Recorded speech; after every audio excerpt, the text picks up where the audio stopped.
बिस्मिल्लाहिर्रहमानिर्रहीम, अस्सलाम वालेकुम एंड गुड मॉर्निंग। मैं हूं समार अब्बास, आपको अपने डिजिटल चैनल पर खुशामदीद कहूँगा।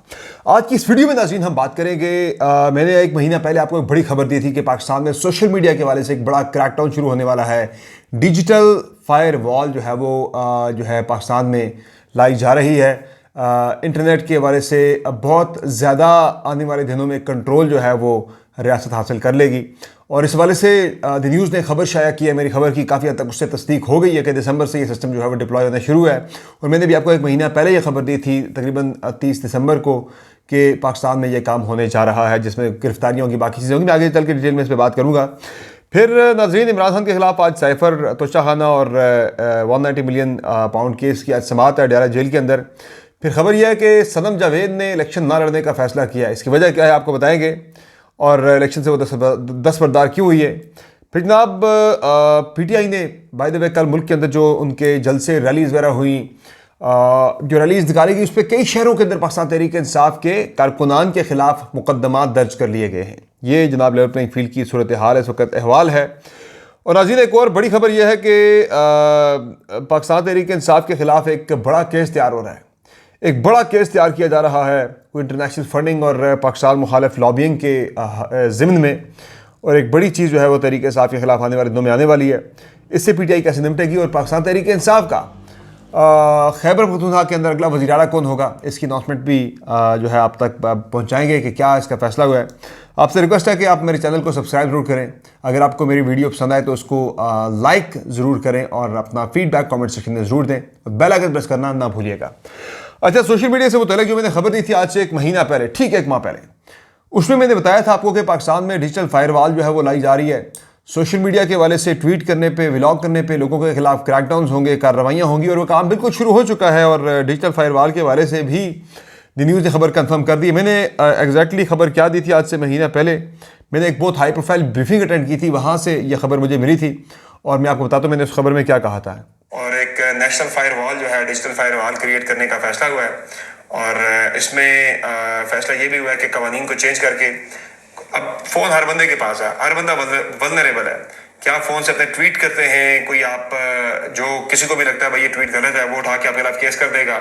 तो एक ट्वीट की पादाश में भी आपको ठीक ठाक जेल काटनी पड़ सकती है, साइबर क्राइम के केसेस होंगे, आपको व्लॉग करने पर सजा हो सकती है, आपको जो आप करते हैं। जनाब, आपने सुन लिया कि मैंने आपको बताया था महीने पहले कि ये काम पाकिस्तान में शुरू होने वाला है, और वो काम शुरू हो चुका है। एक तो नाज़रीन, जो डिजिटल फायरवॉल है उस वाले से PTA का ये कहना है, जो द न्यूज़ ने खबर भी शाया की है, कि वेब मैनेजमेंट सिस्टम WMS जो है वो इंस्टॉल किया जा रहा है जो हमारी सबमरीन केबल है उसके ऊपर, और जिससे आने वाले दिनों में पाकिस्तान के अंदर इंटरनेट की मज़ीद डिसरप्शंस जो हैं वो हो सकती हैं।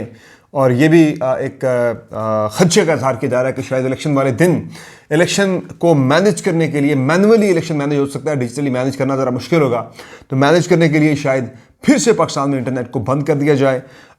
ये इस तरह की चीज़ें जो है, इस तरह के खदशात का इजहार जो है वो किया जा रहा है।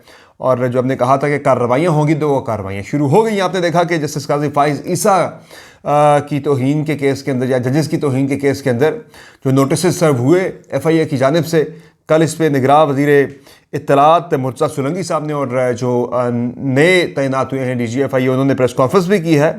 और उस पर निगरान वज़ीर इत्तलात का तो ये कहना था कि जजेस मुखालिफ जो मुहिम है उसमें कार्रवाई कानून के मुताबिक हो रही है। तो मैं जानना चाहूँगा कि मुझे, चूँकि अब इसमें 31 का नोटिस आया हुआ है, मैं जानना चाहता हूँ कि किस ट्वीट पे मेरे खिलाफ ये कार्रवाई हुई है। अगर वो भी साथ लगा देते नोटिस के साथ तो मुझे ज़रा ज़्यादा आसानी हो जाती जो है बताने में कि क्या वजह है। मैं उसका अपने चैनल पे भी मैं इजहार कर दूँगा, और इंशाल्लाह जाके GIT को भी बताएंगे भाई कि मामला है क्या सारा। और इंशाल्लाह अपना पॉइंट ऑफ व्यू जो है वो रखेंगे, सच को सच और झूठ को झूठ और हक़ को हक़ ही कहेंगे इंशाल्लाह। कोई गलत बात जो है ना पहले कभी की है ना अब करेंगे, और इंशाल्लाह अगर गलत बात नहीं की तो घबराने वाले भी नहीं हैं। अच्छा जनाब, अब मैं आपको बताता हूँ कि आज चूँकि 29 है और आज ही इस हवाले से सुप्रीम कोर्ट ऑफ पाकिस्तान ने भी केस, चूँकि चीफ जस्टिस ने टेकअप किया हुआ है, जो नोटिस हुए हैं सहाफ़ियों को बड़े पैमाने पे, ये मामला टेकअप किया हुआ है। और आज जो रिपोर्टर्स एसोसिएशन है सुप्रीम कोर्ट ऑफ पाकिस्तान और हाई कोर्ट की, उनकी मुलाकात के बाद, उनके एलामिया के ऊपर चीफ जस्टिस ने उन्हें मुलाकात के लिए बुलाया था। रिपोर्टर्स खुद नहीं गए थे, चीफ जस्टिस ने बुलाया था उन्हें, जो इतलात मुझ तक पहुंची है लेटेस्ट। और उसमें जब रिपोर्टर्स से उन्होंने पूछा भाई आपने क्यों एलामिया जारी किया, मजम्मत की आपने सारे इक़दाम की, उन्होंने कहा जी ये सारा कुछ और साफियों का रास्ता किया जा रहा है। तो उस पर फिर चीफ जस्टिस ने कहा जी कि आप ऐसा करें कि सोमवार को मैं केस लगा रहा हूँ और सोमवार को आप आए, अपना पॉइंट ऑफ व्यू आप आके अदालत के अंदर रखें मेरे सामने। तो आज वो केस भी जो है वो सुना जाएगा, इंपॉर्टेंट केस है ये।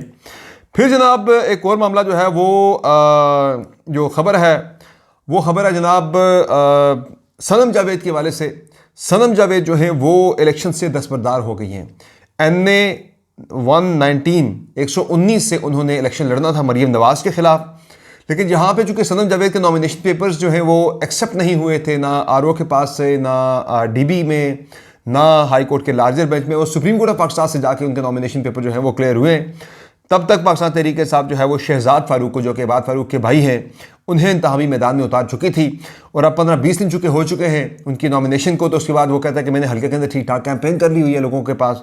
तो अब सनम जावेद अगर आती तो उसके तहरीक इंसाफ को नुकसान होगा। मैंने सुनी बात की थी, आपको याद है ना, 3 रोज़ पहले मैंने कहा था आपको कि सनम जावेद का अब आना, अगर उन्हें उतारा जाता तो ये तहरीक इंसाफ के लिए फ़ायदेमंद अब नहीं होगा, चूँकि वहाँ से ऑलरेडी बाद फारूक के भाई शहजाद फारूक कैंपेन कर रहे हैं।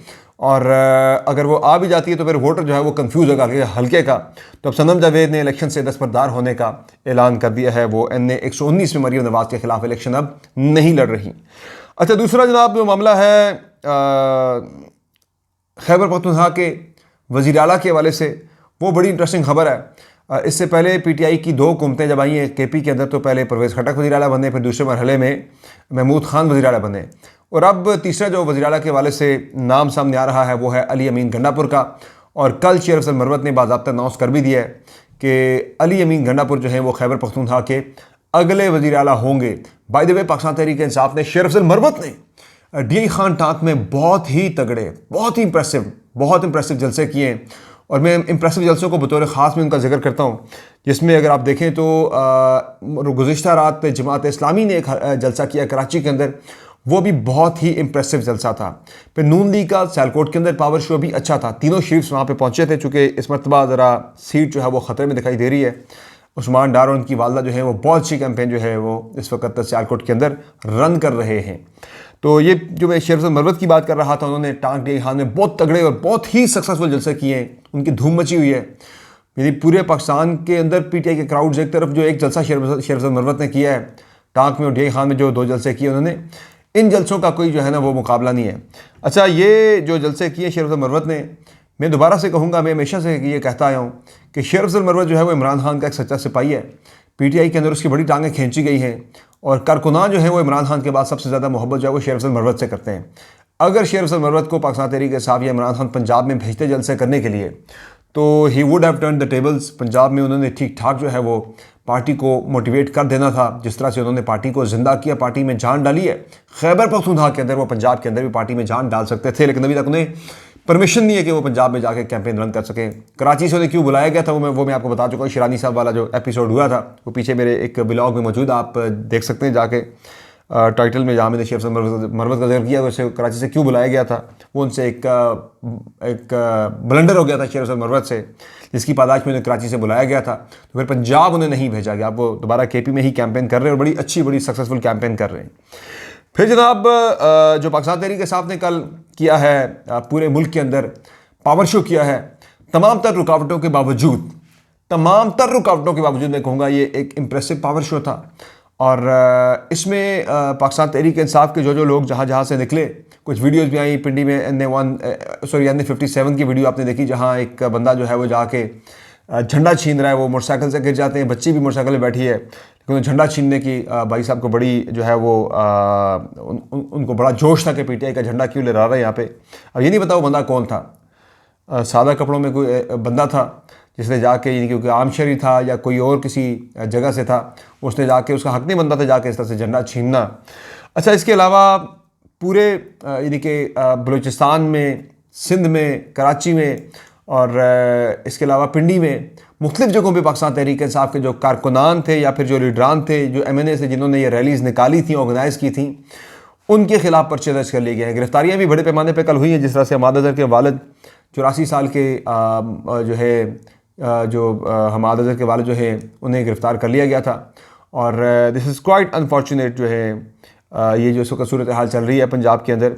दूसरा जनाब एक जो मामला है जो मैं बात कर रहा था पाकिस्तान तहरीक इंसाफ के हवाले से, वो ये है कि अब आने वाले दिनों में एक और PTI मुखालिफ एक बड़ी एक चीज़ जो है वो आने वाली है। जिस तरह बल्ले का इंतखाबी निशान गया, इमरान खान को जेल में डाल दिया गया, उस तरह से एक और नया काम PTI के ख़िलाफ़ खुलने वाला है। वो ये है जनाब कि पाकिस्तान तहरीक इंसाफ के ख़िलाफ़ इंटरनेशनल फंडिंग और पाकिस्तान के बाहर मुख्तलिफ लॉबीज़ के ज़रिए जो है पाकिस्तान के ख़िलाफ़ लॉबिंग करवाने या पाकिस्तानी इंतज़ामिया के ऊपर या रियासत पाकिस्तान के ऊपर रियासती मशीनरी के ऊपर जो है वो दबाव डलवा कर फंडिंग करके जो है पाकिस्तान के मुफादात को नुकसान पहुंचाने के हवाले से पाकिस्तान तहरीक इंसाफ के ऊपर एक इल्ज़ाम जो है वो आ रहा है। और इस वाले से रियासत ने यह फ़ैसला कर लिया कि तहरीक इंसाफ को इस मामले पे भी टफ़ टाइम दिया जाना है। आने वाले दिनों में आप देखेंगे पूरी एक मुहिम जो है वो पाकिस्तान तहरीक इंसाफ के ख़िलाफ़ शुरू होने वाली है। पहले सोशल मीडिया पर मुहिम शुरू होगी, उसके बाद फिर कार्रवाइयाँ वगैरह शुरू कर दी जाएंगी।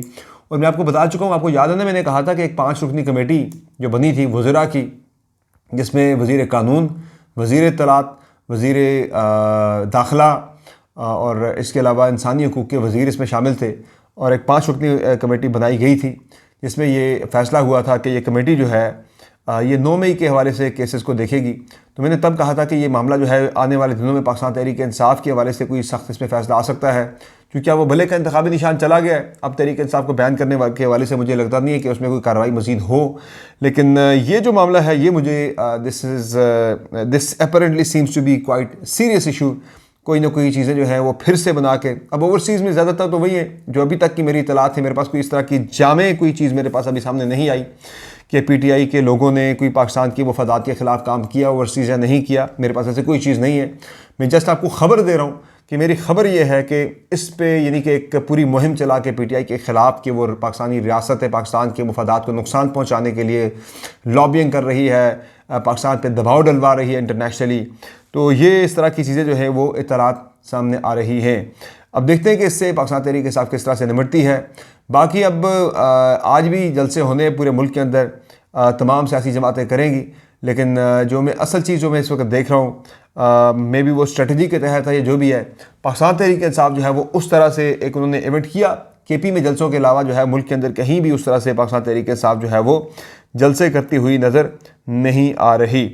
फिर इसके अलावा अगर हम देखें कि एक होप है, कॉन्फिडेंस है इमरान खान को कि जनाब मेरे जो कैंडिडेट हैं वो इलेक्शन जो है वो जीत कर आ जाएंगे, यानी आसानी से बड़े आराम से इलेक्शन जीत कर आ जाएंगे। मैंने जिसको भी टिकट दिया है, और मैं पिछली वीडियो के अंदर आपको बता चुका हूँ कि उस वाले से भी एक प्लान बन चुका हुआ है जो नून लीग के सर्कल से मुझ तक पहुँचा है, कि जो उन्हें बताया गया है कि जनाब इलेक्शन डे पर पाकिस्तान तहरीक इंसाफ के जो पोलिंग एजेंट्स होंगे, तहरीक इंसाफ के कैंडिडेट्स के पोलिंग एजेंट्स को पोलिंग स्टेशंस पर नहीं बैठने दिया जाएगा।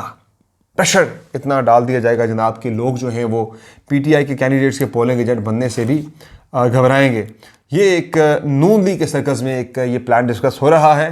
आई डोंट नो इसमें कितनी हकीकत है। मे बी ऐसी चीज़ हो भी सकती है, जिस तरह के हालात हम देख रहे हैं कि लोग उठाए जा रहे हैं, कार्रवाइयाँ हो रही हैं, पूरे मुल्क के अंदर क्रैकडाउन हो रहे हैं।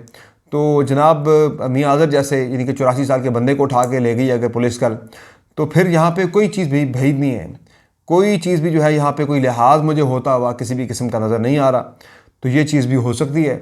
बाद में देखा जाएगा तहरीक इंसाफ कितना शोर मचाती है कि हमारे पोलिंग एजेंट्स को नहीं बैठने दिया गया, लेकिन फ़िलहाल प्रेशर इतना डाल दिया जाएगा कि कोई बंदा जो है वो ताकि बैठे ही ना तहरीक इंसाफ के कैंडिडेट्स का पोलिंग एजेंट, जिससे आराम से रिजल्ट्स को अपनी मर्जी मंशा के मुताबिक तब्दील कर लिया जाए। चूँकि जो देखें बड़ा इंपॉर्टेंट होता है, पोलिंग एजेंट बहुत इंपॉर्टेंट होता है। ये ज़रा समझना ज़रूरी है, चूँकि मैंने बहुत सारे इंतखाबात को कवर किया है। देखें जो कैंडिडेट होता है, यदि जब पोलिंग के नताइज मुकम्मल होते हैं, काउंटिंग पूरी हो जाती है किसी हल्के के अंदर, तो वो वोट जो है वो 2 जगहों पे काउंट हो रहा होता है। एक तो इलेक्शन कमीशन जो है वो इससे काउंट कर रहा है, यानी कि जो मुतलका RO है, RO के दफ्तर में उस हल्के का इलेक्शन जो है वो उसकी काउंटिंग आ रही होती है कि सारे प्रिजाइडिंग अफसरान अपने अपने पोलिंग स्टेशन से नताइज जो हैं वो RO के दफ्तर में जाके मुतलका हल्के का जमा करवा रहे होते हैं। तो दूसरा वही जो कैंडिडेट्स होते हैं वो अपनी काउंटिंग कर रहे होते हैं। मसलन एक PTI का कैंडिडेट है, एक हल्के के अंदर एक नून लीग का कैंडिडेट है, तो PTI के जो पोलिंग एजेंट्स होते हैं वो अपने अपने पोलिंग स्टेशन का जो रिज़ल्ट है वो तस्वीर बना के व्हाट्सएप करते हैं अपने मेन इलेक्शन ऑफिस में, अपने कैंडिडेट को भेजते हैं, या कैंडिडेट का जो मेन को बंदा वहाँ पे कोऑर्डिनेट कर रहा होता है, फोकल पर्सन होता है, उसको भेजे जाते हैं। उससे पार्टी जो है वो अपने नताइज मुरतब करती है, वो कैंडिडेट अपने नताइज को मुरतब करता है।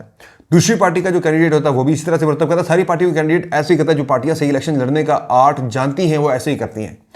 तो उस कैंडिडेट को तभी पता लग जाता है, वो आरओ के रिजल्ट का इंतजार नहीं करता, उससे अपने पोलिंग स्टेशन के सारे रिजल्ट्स को वो मुरतब करके इस नतीजे पर पहुंच जाता है कि मैं इलेक्शन जीत गया हूँ या हार गया हूँ, या इलेक्शन जीत रहा हूँ या हार रहा हूँ। तो इस लिहाज से जो है, अगर पोलिंग एजेंट्स नहीं बैठे होंगे किसी जगह पे, तो वहाँ से रिज़ल्ट्स को रद्द-ओ-बदल रिज़ल्ट्स के अंदर जो है नताइज में काउंटिंग जो होगी वो करना बड़ा ही आसान होगा। तो एक प्लान जो है ये कहीं ना कहीं ये वाला भी चल रहा है कि पीटीआई के पोलिंग एजेंट्स को ना बैठने दिया जाए। अब now it depends upon the PTI, वो पीटीआई के ऊपर बड़ा डिपेंड करता है कि वो किस तरह से, जिस तरह से उन्होंने बल्ले का इंतखाबी निशान दिए जाने के बावजूद एक भरपूर कैंपेन पाकिस्तान के अंदर उन्होंने रन की है। तकरीबन जितने भी अपने वोटर्स उसमें से तकरीबन 90% से ज़्यादा वोटर्स तक उनका पैगाम पहुंच चुका है कि किस हल्के में पाकिस्तान तहरीक इंसाफ के इंडिपेंडेंट कैंडिडेट का इंतखाबी निशान क्या है। तो वो बड़ा सक्सेसफुली उन्होंने इस मामले को टैकल किया है।